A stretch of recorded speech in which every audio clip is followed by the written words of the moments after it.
Hey guys, welcome to another video, and as you can see by the title, we're going to be ranking all Phase 4 projects in Marvel. So I hope you enjoy. Please leave a like and subscribe if you do. And yeah, I'll see you when I'm ranking.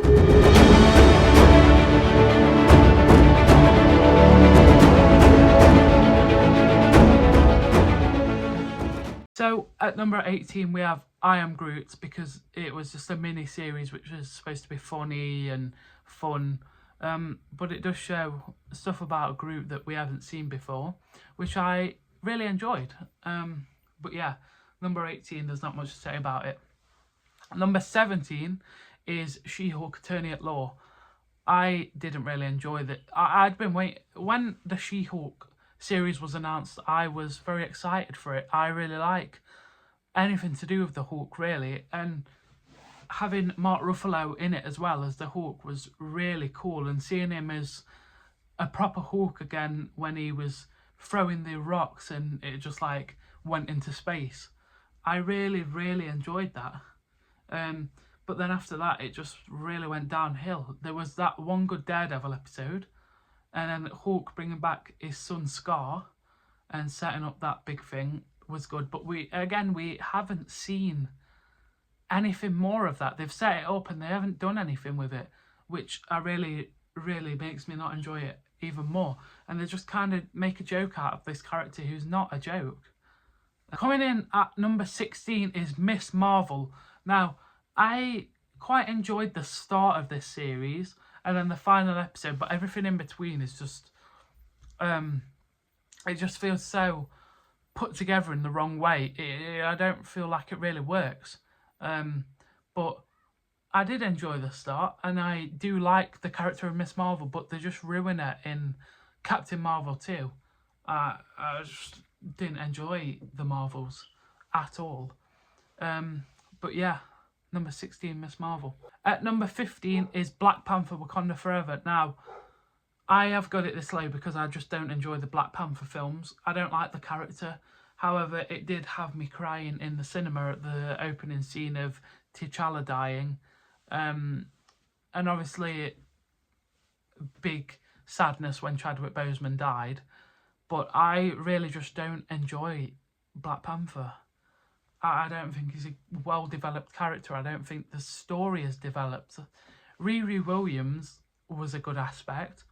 The CGI just in that film, you can tell it just goes down from the 2021 shows and films. It just goes downhill, and I don't understand why it goes down. Coming in at number 14 is The Eternals.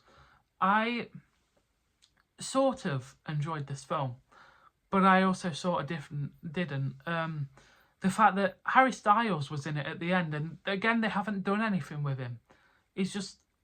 He was introduced for nothing. Eternals haven't been in anything. There's no mention of anything. We've only just had a mention of the big, massive Celestial in the middle of the flipping Marvel Universe world.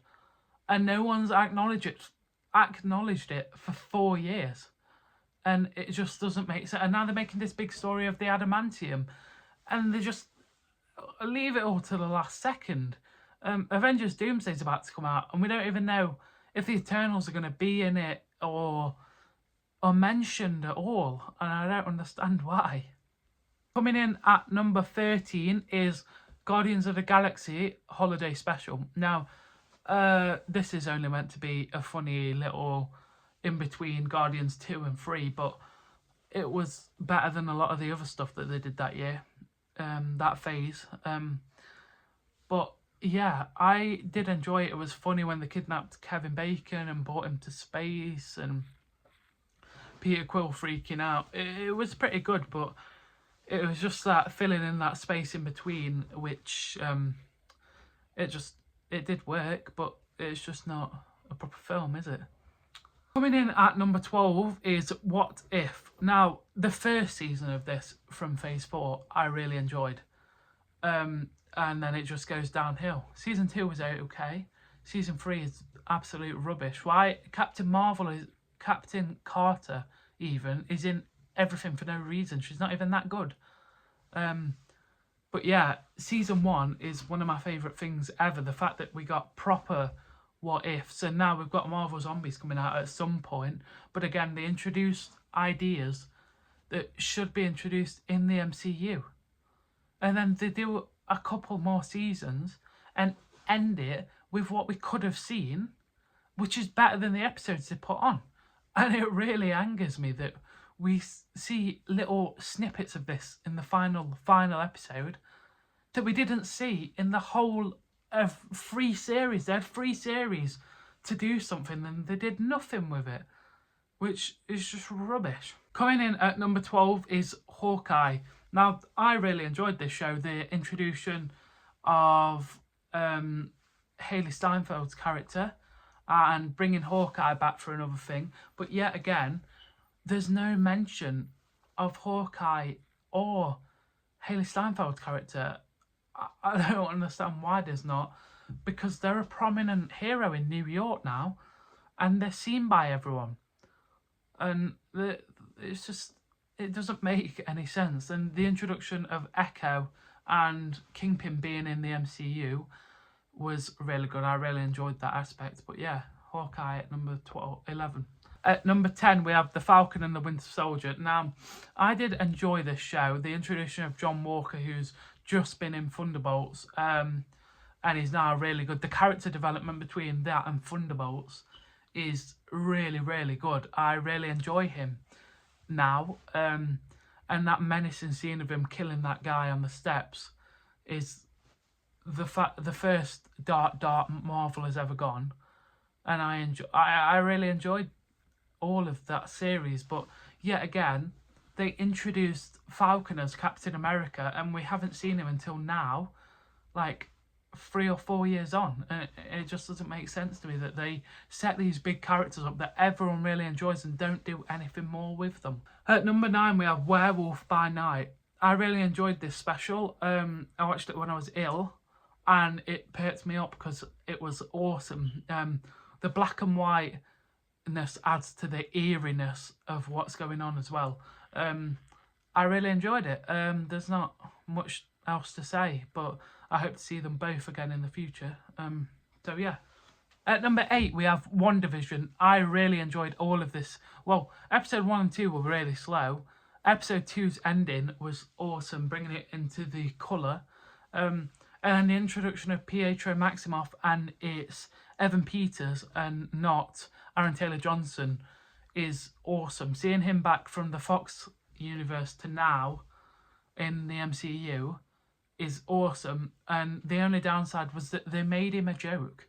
Ralph Boner was his name and they made it an absolute joke when they could have made him Pietro Maximoff in the MCU and they didn't. But, you know, it's fine. Coming in at number 7 is Loki. I love this series. Every episode is an absolute hit with me. I enjoy the introduction of Kang. Jonathan Majors as Kang was awesome, and the fact that he's now done himself in and got himself fired when they set up this massive story for Kang, and even the Avengers films were going to be based off him, and now he's gone and done that and got himself fired, which is stupid. He had this whole career building and he's just got rid of it all. But yeah, I really enjoyed this series, and seeing Loki again was awesome after him dying in Infinity War. At number 6, we have Thor: Love and Thunder. I enjoyed this film. I really enjoyed this film. The hate, I feel, is so forced. It does not need to be this hated on. It is taken a new direction of Thor, which given not everyone likes, but I'm sure he will come back to being serious again, like we saw him in Infinity War. But the goofiness wasn't just in Thor: Love and Thunder. Avengers Endgame had him like that and no one criticises it because it's Endgame. But I enjoyed this film, and the introduction of Hercules, Brett Goldstein, was awesome, and I just really enjoyed it. I think there was a lot that could have probably been improved, but I really did enjoy it. Coming in at number 5 is Shang-Chi and the Legend of the Ten Rings. I very, very much enjoyed this film. Seeing Wong again, seeing the introduction of Shang-Chi, seeing everything reintroduced and introduced was awesome. And seeing this continuation of the Mandarin from Iron Man 3 was awesome. And the little teasers that you got from it from Iron Man is awesome. I just really enjoyed this film. The 10 rings and the use of the arts that Doctor Strange does was awesome. And seeing Abomination again fighting in the ring was awesome. At number 4 we have Black Widow. Now I really enjoyed this film. I think the introduction of Yelena and Red Guardian and getting a bit more information about the Red Room, I think that was really well introduced and utilised in the film. So yeah, there's not a lot more to say. VFX, you saw the VFX going a bit dodgy in that film with Yelena on the helicopter, but I enjoyed it. I really did enjoy it. So yeah, number 3, Black Widow. At number 2, we have Doctor Strange and the Multiverse of Madness. I loved this film. Anything with the multiverse is done quite well in the MCU, and obviously seeing Patrick Stewart back as Xavier is one of my favourite things ever, because I love the X-Men films. I love the Fox universe. What they did with it was awesome. And I'm building on it with Patrick Stewart in the MCU, and he's been in a couple of times. I think that was really good. And then seeing John Krasinski as Mr. Fantastic was absolutely amazing. Obviously, Wanda destroying them all was quite good. But apart from that, I don't really have any criticisms for it. Coming in at number 1 is Spider-Man No Way Home. Now, I've spoke about this film in a couple of prior videos and how much I love it, and I really do love it. I think it's the best thing to come out of Marvel so far, with the multiverse, the use of the multiverse and the use of bringing back old characters and doing them so perfectly. And they don't just bring them back for the sake of bringing them back. They're involved in a bigger picture in this film. And that was bringing Peter back from going dark and sending everyone back to die, which I really enjoyed about this film. So yeah, No Way Home at number 1, obviously. I hope you guys enjoyed this video. Leave a like and subscribe if you did. And please let me know down in the comments either what you want me to do, review, rank. Yeah, I'll see you in the next one. Bye.